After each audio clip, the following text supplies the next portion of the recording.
You're listening to the B&H Photography Podcast. For over 40 years, B&H has been the professional source for photography, video, audio, and more. For your favorite gear, news, and reviews, visit us at bnh.com or download the B&H app to your iPhone or Android device. Now here's your host, Allan Weitz. Well, we didn't talk camera gear the last episode. Oh, that's right. Yeah, I'm still catching up to episodes. You have to forgive me. Don't mind us, folks. We're just talking amongst ourselves. Okay. Greetings and welcome to the B&H Photography Podcast. It is the New Year's, and we're going to be talking today about our New Year's resolutions. John, Jason, and myself, we're going to be turning to the future, and we're going to go around the table and talk about our current personal projects we'd like to pursue, and some of the gear we plan on acquiring in the upcoming months to make our plans come true. John, you want to start off talking about what you're up to? Yeah, I will. Let's start with, I'll start first with what I'm currently shooting with, kind of what's in my bag, and then some of the projects I want to develop for this year, and then maybe we go back around and talk about the gear that we're going to get. Mm-hmm. Most of the work I'm doing now, paid work, is event and press conference work and some news-related things. So I have two Nikon D750s, which I've had for several years, and those are kind of the cameras I use for work. I have two SB700 flash units that I use. Everything's pretty uniform. A Nikon 70-200 millimeter, and recently this past year I bought a Sigma 24-70 2.8. Their Art Series zoom, which has been great, and is, as people know, half price of the Nikon version, which is also great. I have a Nikon 50 millimeter, which I use occasionally, and I stopped using my 35 millimeter. That was kind of what I used when I was shooting with my DSLRs in the street and stuff, but I always, when I don't have a 35, I wish I had one, and when I have one, I don't use one. Yeah, that's kind of the way it was. It's always been that way with 35 millimeter. Yeah, that's kind of the way it was for me. So, yeah, that's pretty much it. I have a pretty simple bag, and that's what I use. I use a Think Tank bag. Speaking of bags, I have a City Walker 30, which has been great. I've had that for about almost 3 years now. And that's about it. Everything is simple. I kind of stopped using my Canon G series, which I used to use for street photography, and switched to using my cell phone. But that, I hope, will all change. Were you using, what, the G3? I had the G3, and then I worked to the G5, the G9, the G1X, which is what I have now, the G1X. You have the archive of them, I do. I totally do. They're all in my closet. In terms of projects, what my goals for this year are pretty straightforward. For my work, I want to improve my flash work. I want to be able to bounce better, especially when I'm using mixed light, I want to be able to get that flash to kind of be the dominant light source and just improve it in general. And I want to scan a whole bunch of old slides, and this will get to your point when Allan gets to talking about your Frankenbeast that you created. So, of course, I have a backlog of slides, like many people do, that really need to be reanalyzed and looked at and thrown out, some of them, and organized. It's liberating, by the way. It really, really is. Yeah. But my two big projects for 2019, one is, I'm calling it the Norwich Project because that's where I shot it. In 1999, I had a grant to do a documentary about a small town in upstate New York as it transformed into the year 2000, if everyone can remember Y2K and all that kind of stuff. So I spent 6 months at this town shooting, had a very small show afterwards, but then everything went into storage.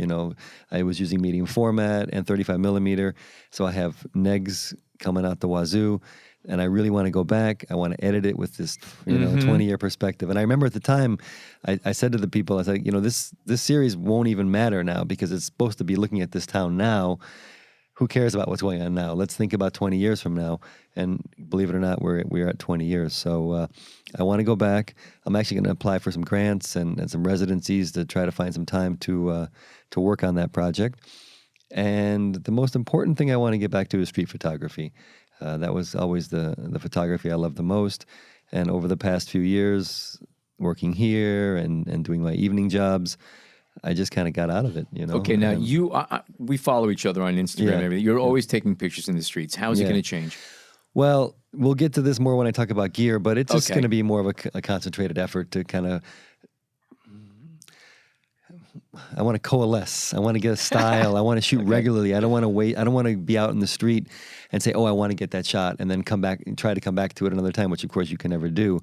I want to give myself blocks of time where that's what I'm doing. I'm out for an hour or two, and I'm shooting on the street, and that's it. It's not like catching stuff as I'm going to some other place. I want to make it the way it used to be. Going out and shooting, just for the sake of shooting.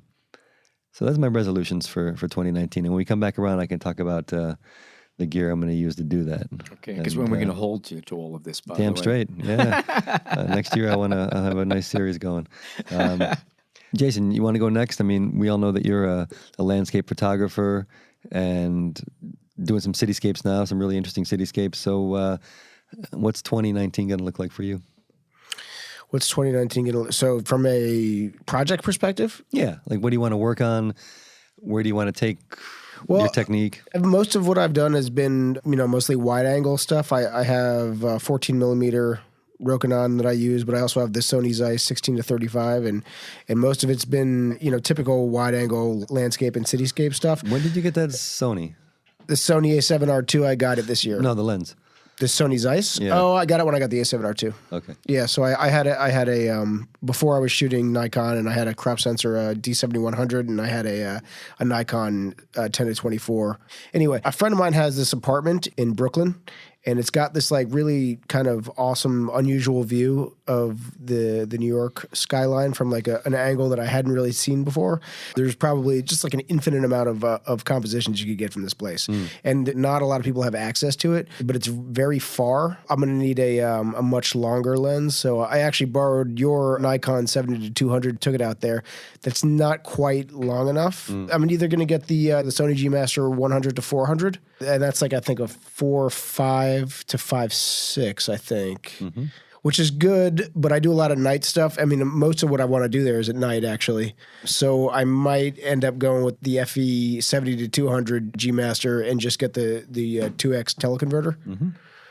And so then I'll have a little bit better low light. So you're putting the wide angles away for a bit? Well, I mean,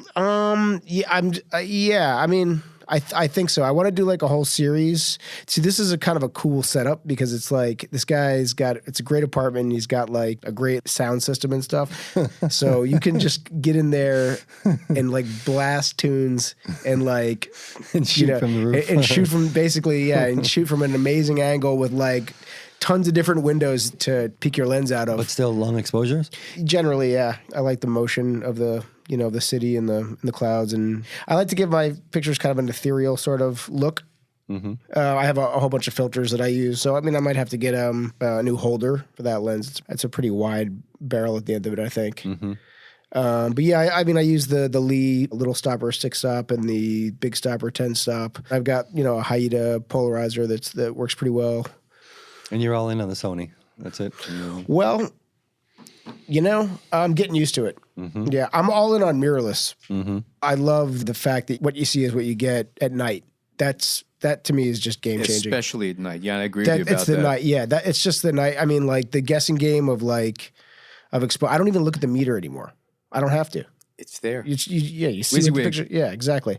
So to me, I know recently I had a couple of lens tests here where I had to use DSLRs, and I was very frustrated having to look through that kind of a viewing system. I actually borrowed your D750, I think it was. You were talking at that event, and I took some pictures. Right. Yeah. It took me a minute. I was like, wait, I got to look at the meter now? Like, what the hell? I'm like chimping every Right. I don't chimp anymore because you don't have to. It's there. Everything that's going on, you're watching. That's what I always loved about it. It's touchscreen, right? The A7R II is not. It's not. No. Okay. The 3 is. This is. Okay. That would actually be huge. I mean, for a lot of stuff that, I mean, if you can do like focus stacking and stuff like that, it's like with the touchscreen, it's like a joke. I do want a good joke, like joke because it's so easy. Right. Yeah. But I mean, honestly, I have so much growing into this camera to do. Yeah. I'm not looking at a new camera for a long time. I have no business, even with this camera. You know what I mean? I mean, it's so much more camera than I deserve, I feel. So are you going to make a trek out to the Pacific Northwest and do some landscape photography like your heroes? Yeah, I want to. It would be awesome. But the thing is, lately I'm really kind of embracing the kind of the city. And the urban landscape. I feel like those guys are so good, and they're doing, and so much has been covered already. You're talking about like Ryan Dyer, Miles Yeah, Morgan, and all the Sean Bagshaw, some of the folks you've had on the show in the past year. Right, and too. even Art Wolf, and like a lot, that he's kind of one of the grandfathers of that scene, and Erin Babnick, she's amazing. And there's even a lot of younger guys and girls than them that are doing it at a very high level. I know you follow a lot of those guys on Instagram. Who are some of the folks you like? I know you're always sharing good stuff with me. So. I'll say there's a guy. Yeah, this guy actually won the Hasselblad Masters last year, and it's a little different than that scene we were just kind of talking about. It's this guy Benjamin Everett, and I mean he does a lot with like very simple kind of compositions. His images are very desaturated and kind of pastelish, which is sort of, atypical to your average Instagram, super saturated kind of look. But what he does with color is awesome. Now they gave him, the 100 megapixel Hasselblad for free, and he's like, his new stuff is like ridiculous. Wow. So, yeah. But I just feel like there's a lot of people that are doing amazing stuff with landscape, and maybe I can just kind of embrace where I am a little bit and try to do some darker kind of. Someone said on one of your posts there was like a Batman like photo of the city with the lights of the city and the clouds. It was pretty cool. So Allan, what's your 2019 looking like? My 2019, okay. I know we're going to talk about your Franken. Yeah, my soon, Frankenstein. But what kind of projects you want to do? What kind of projects I'm still working on? But one of the biggest things I always was looking forward to doing, and I actually started it this year in earnest. I always say the winter is a terrible time. The nights are long and cold, and it's a great time to start tearing through old stuff, specifically slides. I don't know how many tens of thousands of transparencies and negatives from the analog days, and I still shoot film. And I want to get rid of this stuff. It's taking up a lot of space, and I went through a couple of things where I would use scanners. For a while, I had a Nikon Coolscan 4000 ED, which was out some years ago. It used to be everybody made scanners. Now either you get real cheap ones or you get ridiculously expensive ones. And I've been trying to figure out ways of doing it. And I was looking at what I have and what I would need. And my camera for the past 2 or 3 years is a Sony A7R II, which I still love immensely. It's a great camera. I'll see what they're coming out with next year before I upgrade. And I have that. So that's a 42 megapixel sensor and a very good camera. And I was in the used department here at B&H, which, by the way, has great stuff. And I found a Nikon PB5 bellows with a PS5 slide copier. This is stuff made by Nikon for close-up and copying negative slides. I had a 55 millimeter f2.8 micro Nikkor that was over 30 years old.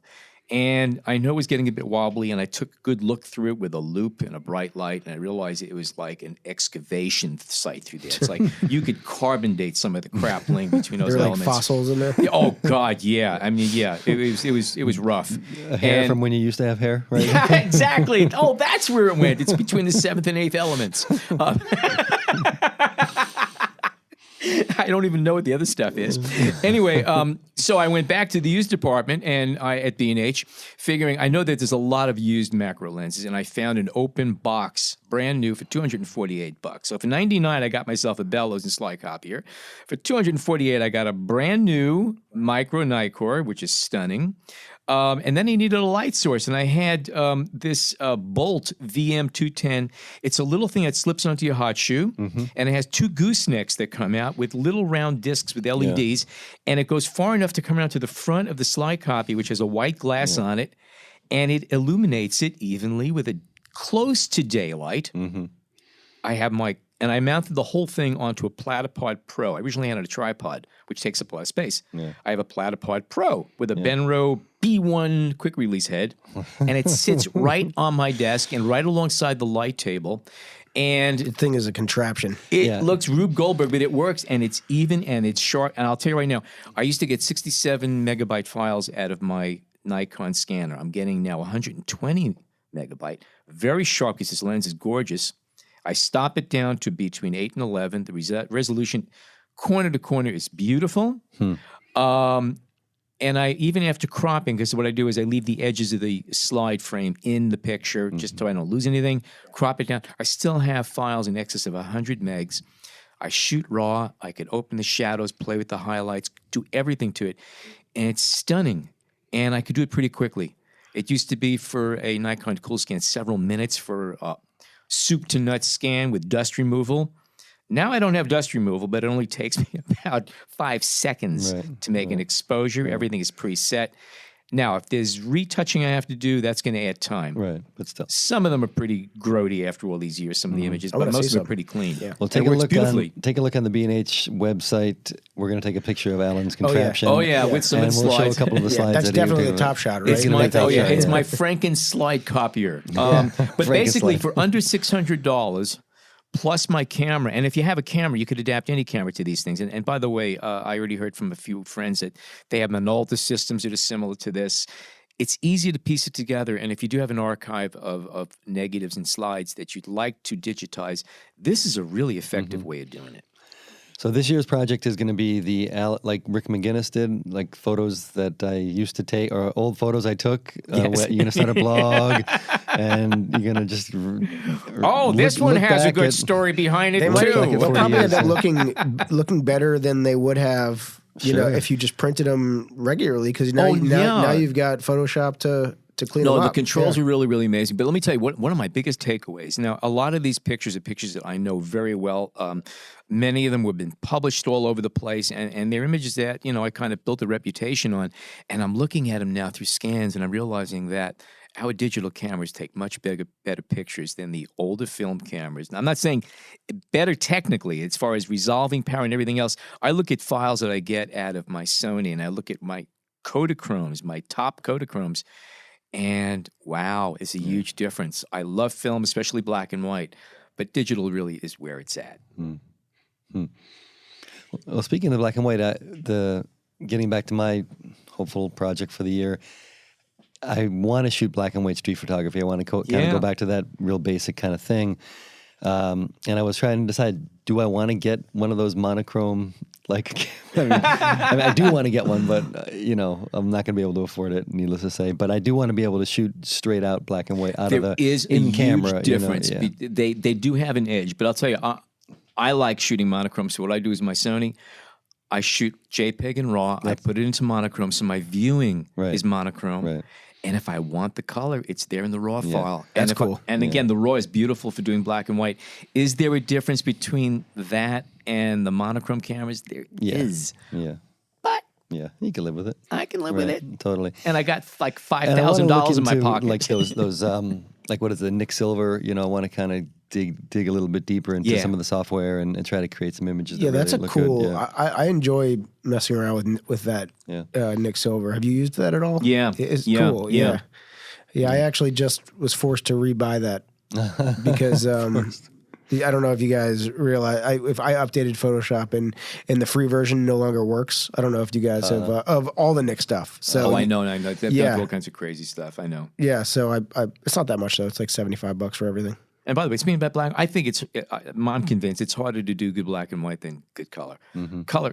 Oh, absolutely. Color itself is just, you know, you got the color work. Because it's all composition. It's like if your composition isn't good, then no one wants to look at it. And then it's tone and everything else. You're getting down to the basics. Yeah, less eye candy. Absolutely. This is kind of going backwards a little bit, but one thing I did a lot this year that I hadn't done is work with Snapseed, you know, that online. Oh, yeah. Yeah, I started using it. It's wonderful. It's fun. Yeah, I really enjoyed it. It's fun. It's been fun to and now that I'm down with it a little bit, it's pretty quick. You can kind of adjust your photos on the fly and get them out there if you're going to post on Instagram or whatnot. Yeah, and you can actually, you know, take a legit photo with your phone and really kind of do a lot more with it than you can with just the stock Apple editing, I feel like. Yeah, you mentioned phone, and you were talking before about your lenses where I also like wide angle, and you're also a wide angle junkie, but you're starting to look at other things. Yeah. And one of the things I realize is that I do a lot of photography with my phone. I mean, I walk around; Yeah, it's me always in too. my hand. Yeah. We all do it, Yeah. okay? And it's great. And I realized that I have an iPhone 8 Plus. You have a great camera on that one. Yeah, I happen to love what it does. You got two lenses. You have a wide angle, which is like a 25-ish or something like that, 27, and then a normal 50-something millimeter. And I realized that I am taking more pictures in the normal mode and cropping a little bit and playing in Snapseed. But I find that because of my phone, even though I have a wide angle option that I use when needed, most of the pictures I'm doing, because I'm getting more into architecture, I'm slowly going to normal and long. Interesting. Yeah. And I like what I'm doing. I haven't even used a 50 prime. That's something I should probably do too. You know. Well, Allan got a new one. Yes, I did. You got a new 50 millimeter prime? Yeah. Well, the one you're using for your, that's a 55. You said. Well, no. It's another lens. Okay, should we talk about that too? Sure, now? why not? Yeah. Well, last week, Todd got me into trouble again. He was going through our website. And again, I'm coming back to the B&H used department. And Nikon makes a lens. They've made it since 1981, a 50 millimeter f1.2 manual focus AIS. And it's an interesting lens. I was familiar with it. I've heard about it. I'm not a normal guy as far as normal lenses. Well, we sell it for about $650, and Todd found two refurbs, factory refurbs, that they had in stock for $317. We jumped on them. Now, what's interesting about this lens, first of all, f1.2 is ridiculous. Okay, it's the depth of field is really it's onion skin. But what's interesting about this lens is that if you go from 1.2 to f2. All right. You see it in the viewfinder. All of a sudden, a clarity comes up. This lens is sharper than most every other 50 millimeter lens at f2. Wow. And it gets better from there. Mm-hmm. And I started shooting, I showed you some shots earlier. Yeah. I was doing some shooting last night, and it's frightening how sharp this lens is. And again, we just mentioned I'm looking more towards normal lenses. So I have this 51.2 that I think I'm going to start playing with. And also the narrow depth of field and the way it renders the background. It's got 9-bladed aperture, and it's really stunning. Not only that, another cool thing about it, at f2, you get 16-point stars. Nice. Really? At f2, as soon as you go down f2, boom, the stars pop out. And Todd used his for some astrophotography. It's really good. That's a Nikon lens? Nikon, a 50 millimeter f1.2. It's still being made. It's a production lens. And again, I knew about it. And now that I have one, it's like, I'm fascinated by this. And it's so basic. It's a normal lens. You'd probably like that lens, huh? Yeah, but again, I tend to, when I'm doing street photography or that, like how I see, it tends to be a little wider. Yeah. And then... Which is why I'm going to carry my 35 f2 and not use it. Exactly. Yeah. And for my work stuff, I need the flexibility of the zooms, and I'm usually a little tighter, 70 to 200, so... Okay, we're going to take a short break. When we come back, we're going to talk about our wish list for the new year.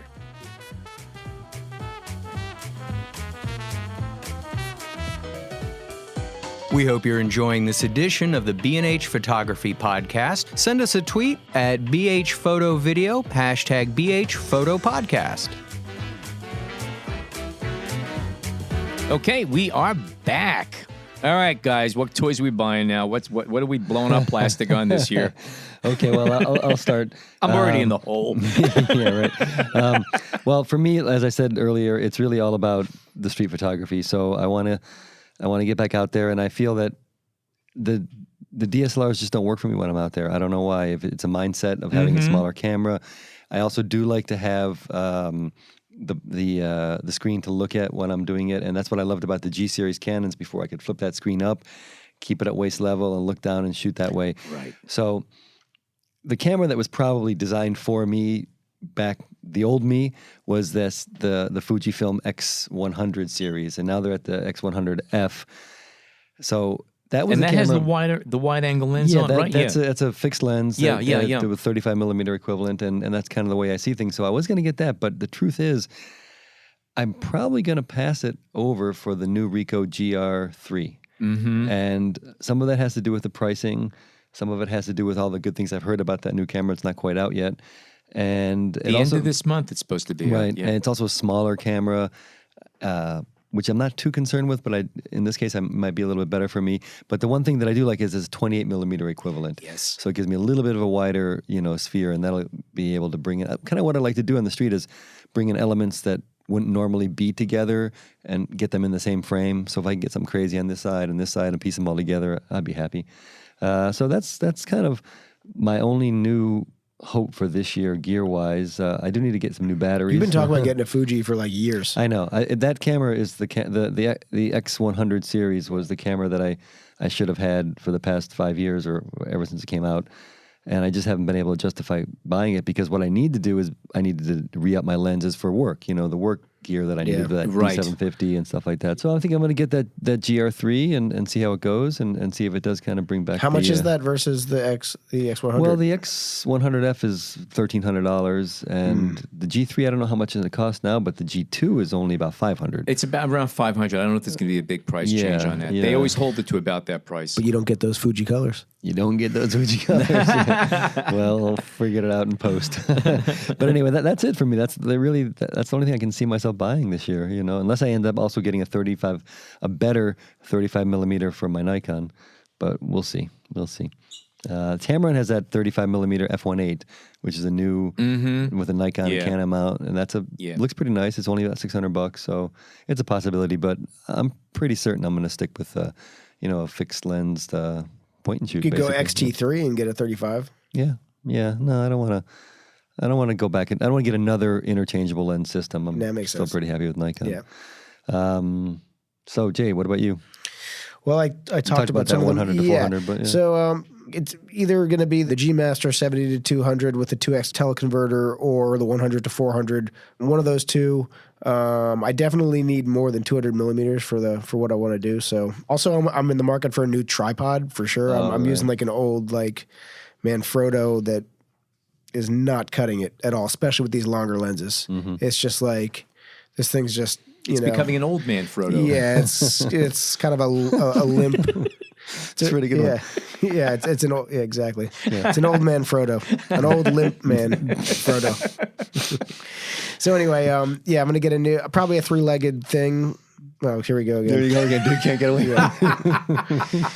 I think it's called the Winston. I demoed that for a while, and I thought that was awesome, the 3-section one. And I guess that's about it. Allan? I'm also looking at that Ryko. I already have a 28 millimeter optical finder sitting in a box because that's the way I would use it. I would just turn the screen off, just let it autofocus and just take pictures. I like it for the size. And it's a lot cheaper than the Leica Q, which is essentially a large form. It's a larger version of that same camera. Yeah. There's a new Q coming out, Q2, and I think it's supposed to be somewhere around 37 megapixel, which probably be extraordinary because I used the last one, and it's a great camera, a lot of money. If I had an unlimited budget, I would love to see what the new Zeiss camera is going to be like too. I hope we have one through. Oh my god, that thing's expensive. Yeah, I mean all of them are like that. They're all in the $5,000 price range, but you have optimum sensor, you have lenses made for the sensor, everything's set. I just like what they do. Yeah. Isn't that simplicity?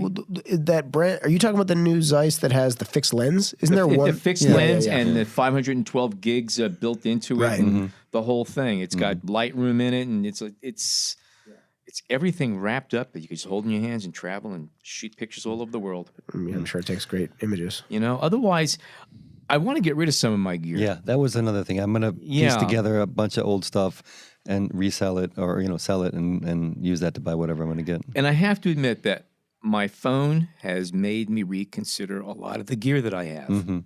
Nobody's going to dispute the fact that image quality and what these phones are doing right now is extraordinary. They're not cameras yet, quote unquote cameras. They still, under low light, they still kind of, they fail a bit and the highlights blow and everything else. But what they do is extraordinary. But it's made me reconsider the way I take pictures, the way I look at things, and what I need. And I think I'm going to be simplifying myself a lot. I still love going out with a good roll film, in an old Nikon or a Hasselblad, and I got a few nice old cameras that I like using that give me a perspective to go back to shoot digital again. I use it to ping pong. Yeah. Well, it's funny you mentioned the phones because I didn't, on this recent trip I took over the break, I didn't bring a camera with me other than a waterproof camera, which I'll talk about in a second. But I thought I'll just use my phone, and I did, and it was fine. But for street photography, I can't handle the phone fast enough. I can't get the way I want, and it just, so, I need something dedicated. And they're not cameras, they're not phones. Cameras, they're phones, exactly. Yeah. I mean, there's no joke. It seems like an obvious thing to say, but, a lot of people do great street photography with their phones, but I can't operate it quick enough. I don't know. I think focusing and exposure is kind of a bitch. Of course, yeah. On the phone. I don't know. Just me. they're amazing for what they do, but no, it's not. They're not cameras. Yeah. They're not. They're devices that take pictures. Yeah. And back to what I was going to say about this trip is my waterproof camera is not working anymore. So I am going to probably re-up with I told you not to put it in the water. Exactly. I love that camera. It was a Nikon, and Olympus makes a good one. Nikon makes a decent one. Fuji makes one. Mm-hmm. So I'm going to just get one just for that, just for vacation, for bouncing around with it, to have it. And the other, the monochrome, the Leica. But the other day I was in DC, and I went to the Gordon Parks exhibit at the National Gallery, and there was a guy sitting there at the lunch table with the Nikon monochrome M digital camera, just sitting there. It was just gorgeous, and I thought, as I said earlier, maybe I'll get that one, but it's too luxurious, for me. I would love to have a Leica digital camera, because I have Leica film cameras. Right. And here's my big dilemma in life, okay? Most of what I really enjoy shooting is real close up, and Leicas do not do well on close up, and not a lot of accessories. Right. And that's what holds me back from doing it. I would love to just say, okay, because I have a lot lenses. of M lens. I got everything. Right. And I use all those lenses on my Sony, Yeah. which I love about mirrorless. I'm just swapping things back and forth. I would do it, but I can't focus close with those. So I can't take the kind of pictures I like taking. Life is tough. Life is tough, yeah. Well, we got a pretty good life.